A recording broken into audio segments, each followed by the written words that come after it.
All right, hello Raiders. This is Sly once again, and today we're going to talk about the new faction that Raid introduces or introduced a few days ago. So we're gonna talk about the new faction we call the Shadowkin. Let me just hit the index. All right.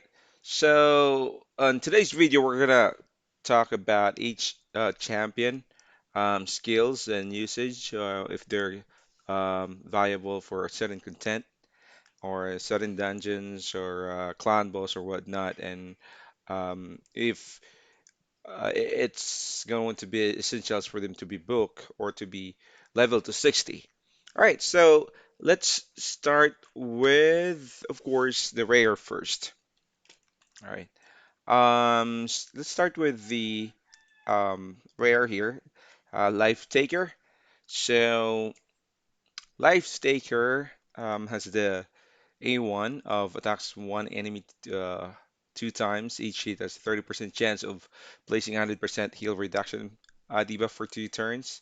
So yeah, it could be used in Fire Knight. It could be used in Spirit Keep, and there's also speed, so it's a combination, right? The boss there is going to be slower, and then you gotta reduce the heal reduction to 100%, 30% chance, all right? It's good than nothing. All right, this is actually for Fire Knight, but this buff is only for this champion alone. Okay, not in everyone else, like you can see on Fellhound and the other dwarf. Um, okay, champion. So this is really most likely a food for me or probably early game.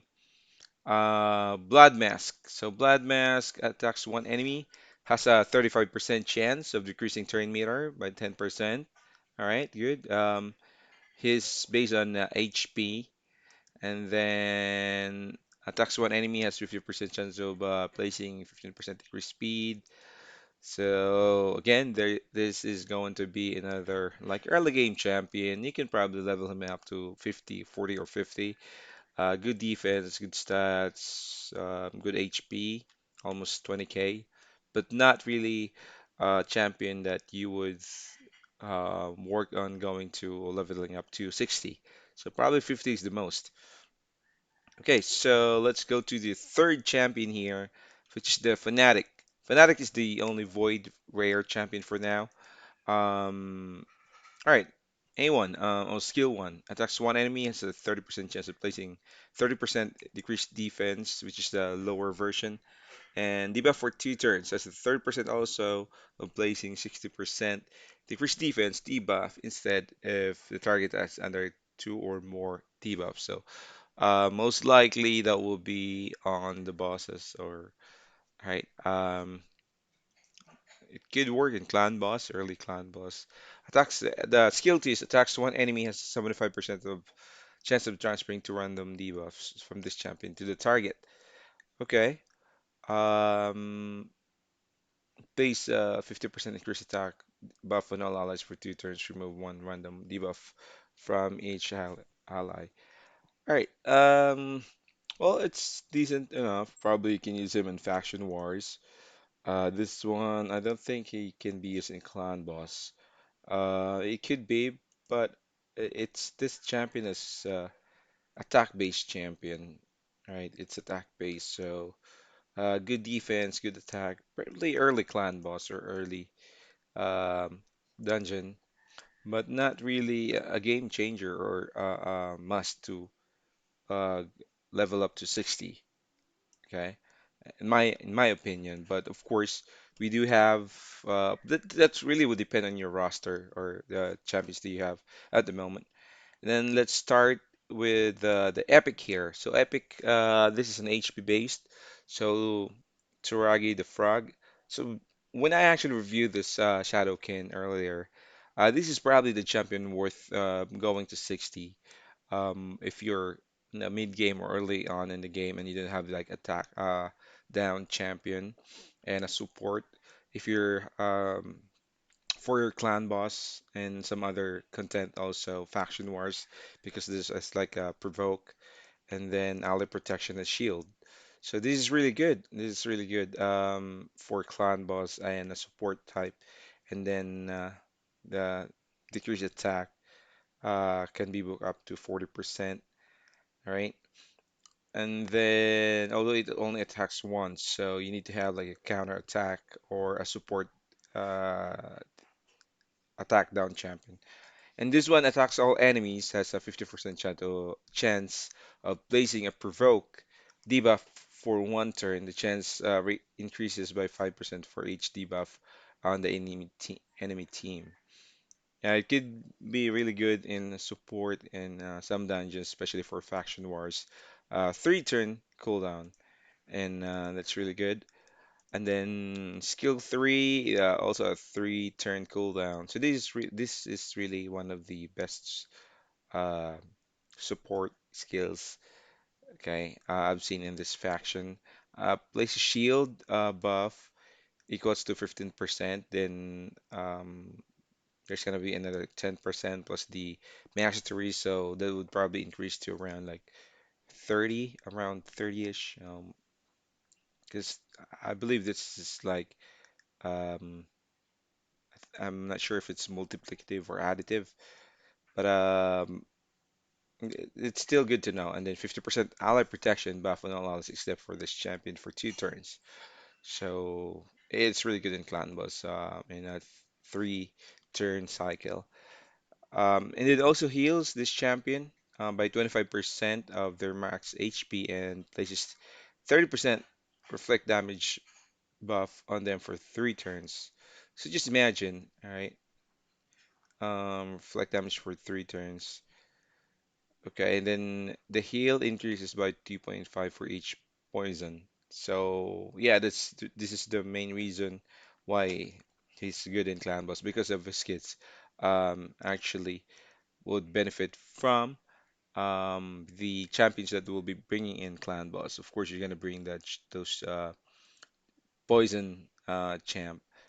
All right, the passive here is when attack has a 50% chance of placing poison. See, so it's really a good kit. It's kind of sink in, all right, to every kit that he has here except for this A1, but still needed in clan boss. So this guy is really good here, especially in clan boss. I would recommend this guy. He can be also in probably early in game. Okay, if you don't have, uh, he probably is better than Jareg. Although the attack down here, which is the main concern.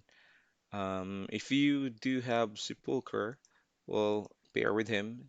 Uh, it will actually work best with Sepulcher or any attack down champion, and not pretty consistent. Or Jareg as well. He can be pretty um, solid paired with Jareg, because Jareg only has 60%, right?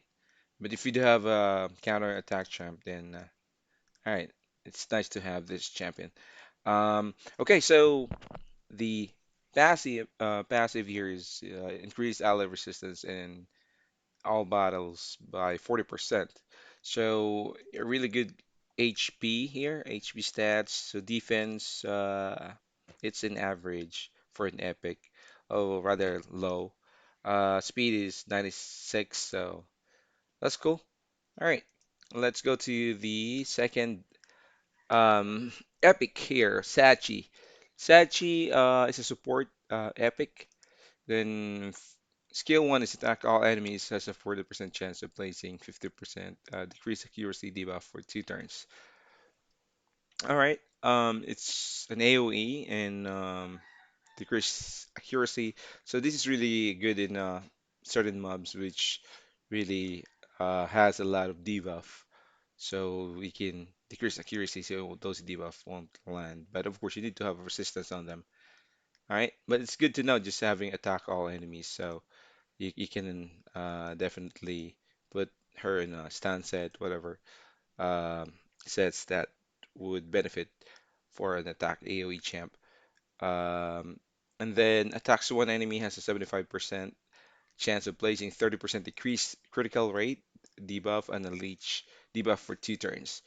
So this is good. This one is really good for for bosses like faction wars, and it can be um, it, it it can go up to two or go down to two turns.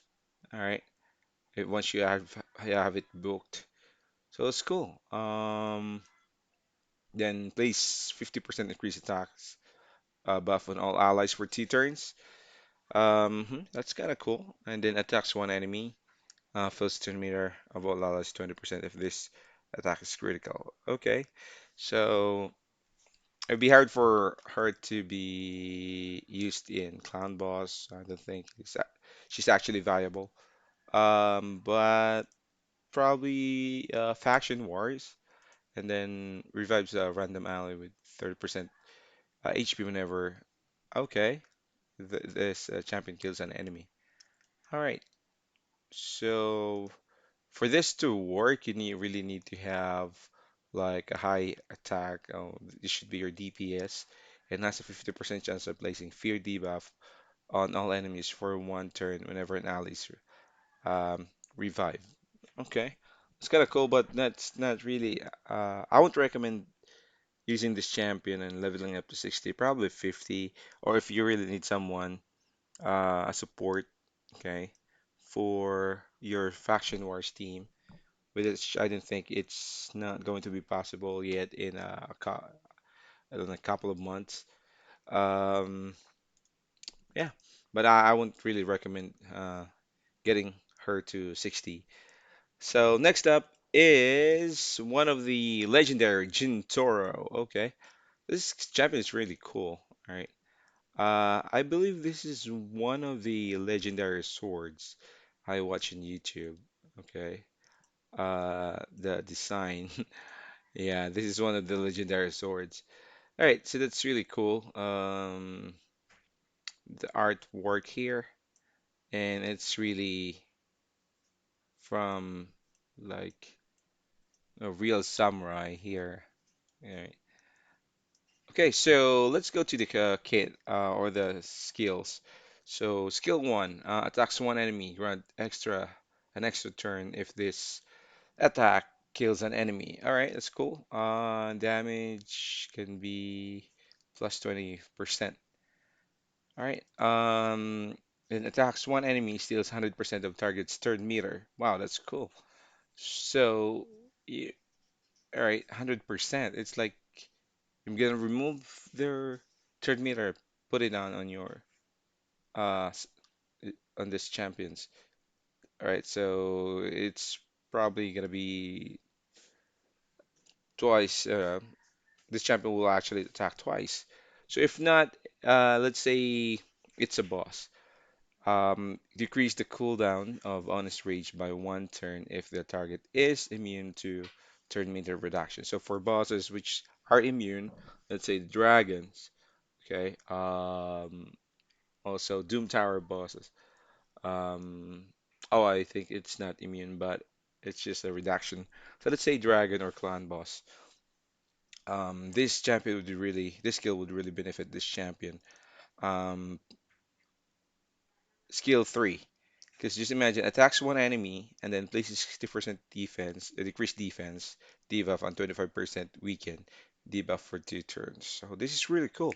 Once you have these two combined skills, your champion would really have a massive damage once they attack. And the good thing about this, so this is like 3 turn cooldown. So every 3 turn, um, this skill here will become 2 turn only. So we'll attack 5 times instead of one on every fourth use of this skill against the same target in one round. So just imagine, you have probably you have a relentless set on him. All right, let's say my clan boss team, two of them has relentless, one is Fane and one is Septimus. So let's say I replace this with Fane, and I was able to get a champion that would uh, put like a poison on like her. A1 skills, and then um, yeah, most likely would put poison. So just imagine 5 times, and I'm not sure if the champion has a really huge multiplier on his skill 3, but this champion would really do tons of damage, really a lot of damage on clan boss. Okay, so that's really cool. Although it's not tested yet, but I guess this champion will really be great in clan boss and probably faction wars as well. So yeah, it's really viable for those. Spider as well, if because level 20 Spider actually is spirit, so this is magic. All right, I'm actually looking for that, and I once Larry implemented those um, changes that you can set skill only be used in a specific dungeon, then you just have to probably set this skill to be cast first, and then followed by this. So this will be a cool skill. So all turn meter field effects are increased by 50% when used on this champion. So I'm not sure if this is going to work on with the Seekers, the 2:1 comp. I'm not sure yet because it would fill out his turn meter. So I hope it wouldn't um, mess up their turn order. Okay. But the aura also has increased its ally attack in all battles by 29%. All right, that's kind of cool. So the HP or the stats here, pretty much like decent stats for a legendary attack champion. Good defense, good speed, right? So let's go to the second champion here, which is Yoshi, the drunkard. Um, and Yoshi is actually the fusion fragment champion, um, which Plarium offers now. And let's check the A1. So A1 attacks one enemy, has 30% chance of placing stun debuff for 1 turn. So not really that impressive. Um, A2. So attacks 2 times at random, has 50% chance of placing 50% decreased accuracy and debuff, uh, decreased accuracy debuff, and an HP burn debuff for 2 turns. So she probably is or will be good in dungeons and Doom Tower, right? Because there's a lot of champions that has high accuracy. And A3 places 50% increased attack buff and 50% increased accuracy buff on all allies for 2 turns. And then also has a 50% chance of placing a True Fear debuff on all enemies for 1 turn. Has a 50% chance instead of on enemies under increased attack buffs. So I think this one is actually good in Doom. Yoshi will be really valuable in Doom Tower because in Doom Tower you need to really have your accuracy increased, right? So by using him, you can land all the debuff you want, and then plus he has like mob control, true fear, 75% chance, um, then 100% if book and 3 turn cooldown. That's really cool. He could also probably be used in arena depending on what champion you have and what comp you're using. He can also be viable, but I would really believe this is just my own opinion, okay, based on my experience. This guy can be really used in Doom Tower and also in Faction Wars. Some dungeons, I believe, but this is he's really designed probably for Doom Tower. And then fills this champion turn meter by 4% each time an enemy receives a buff. All right, so that's cool. Um, if you're gonna put a okay the right mastery on him, he would be really a great support. Then there's also increased ally speed in all battles by 19%. So all in all, it's going to be a really good support for Doom Tower and probably some arena, but there are really a lot of champion he can do more. So you didn't have to cast a skill for you to increase your accuracy because that would just defeat the purpose of you getting that turn. Yeah, probably you can because this is going to be through fear, but there's really a lot of champion that could do more in arena. If you don't have an option, then you might want to use him. Okay, so 19,000 HP. This champion is based on a attack, so defense is kind of low for a legendary. Speed is 103. So the trend of how Plarium releases their fusion champ. It's not as good as when they released the Turman or released the Rotos.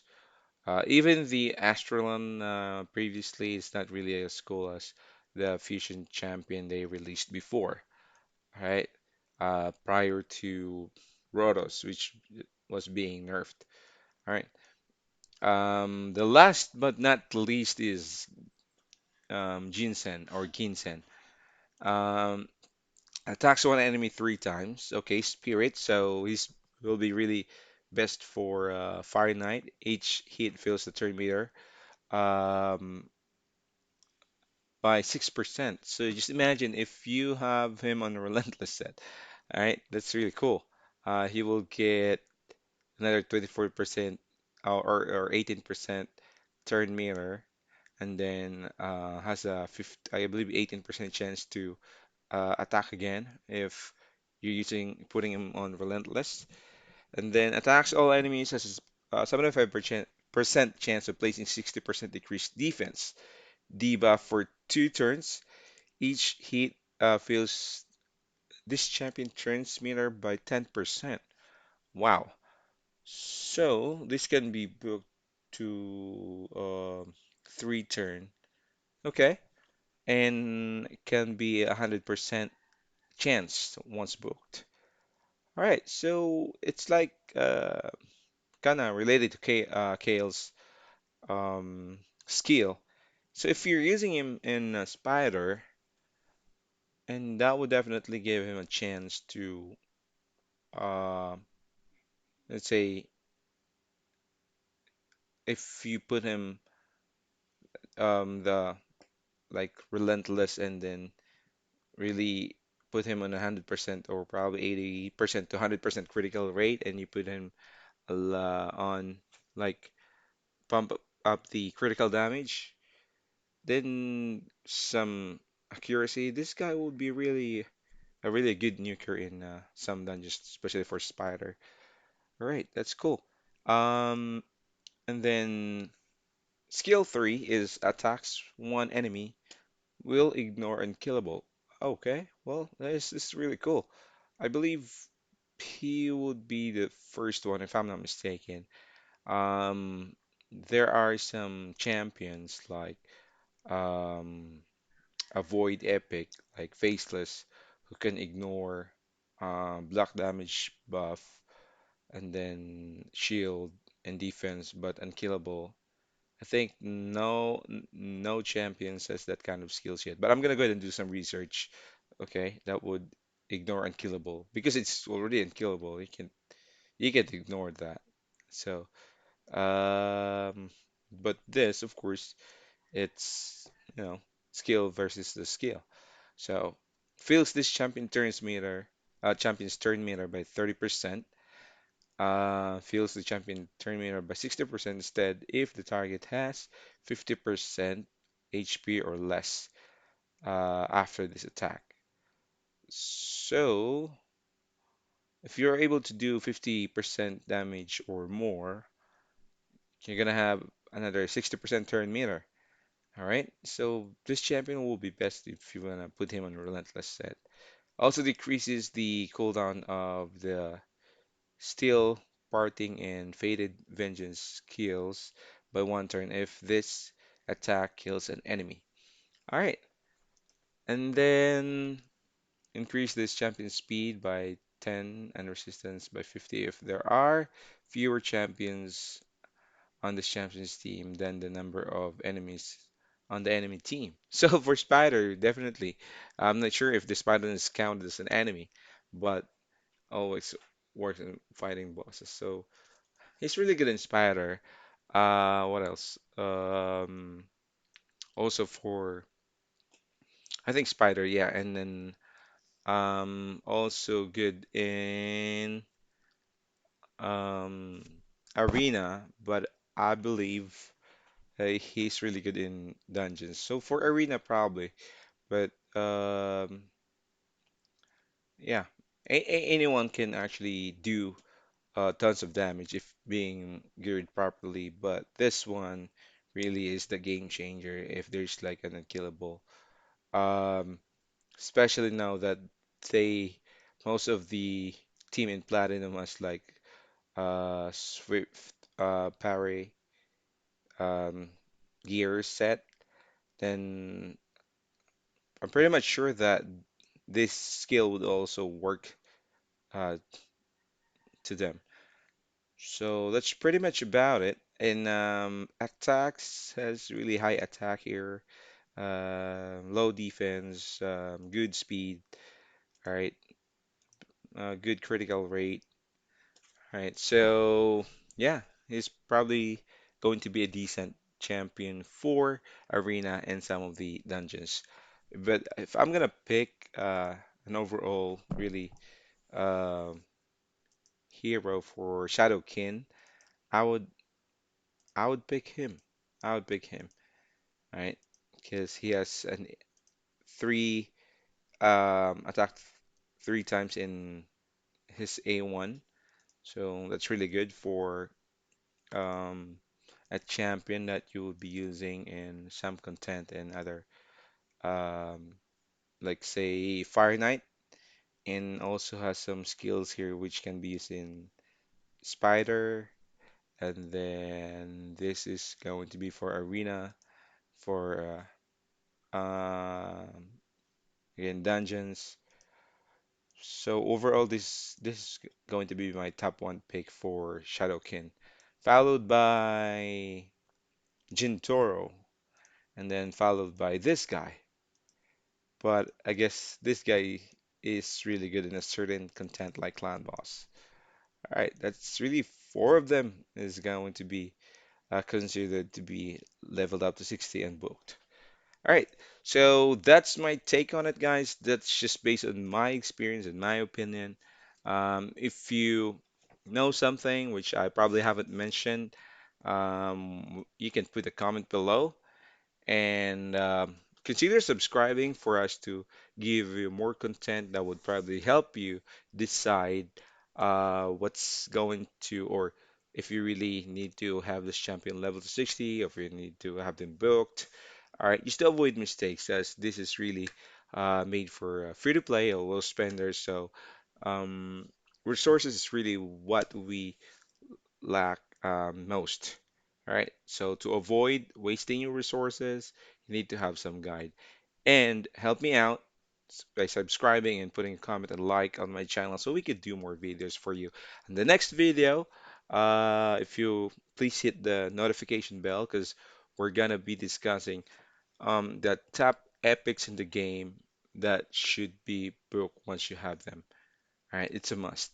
So there are probably tons of epics, but we're gonna discuss what those epics or what importance of those epic champions that they can bring to the table, or where are they actually effective and what part of the content, and then what kind of probably gear you need to have them on. So that's it.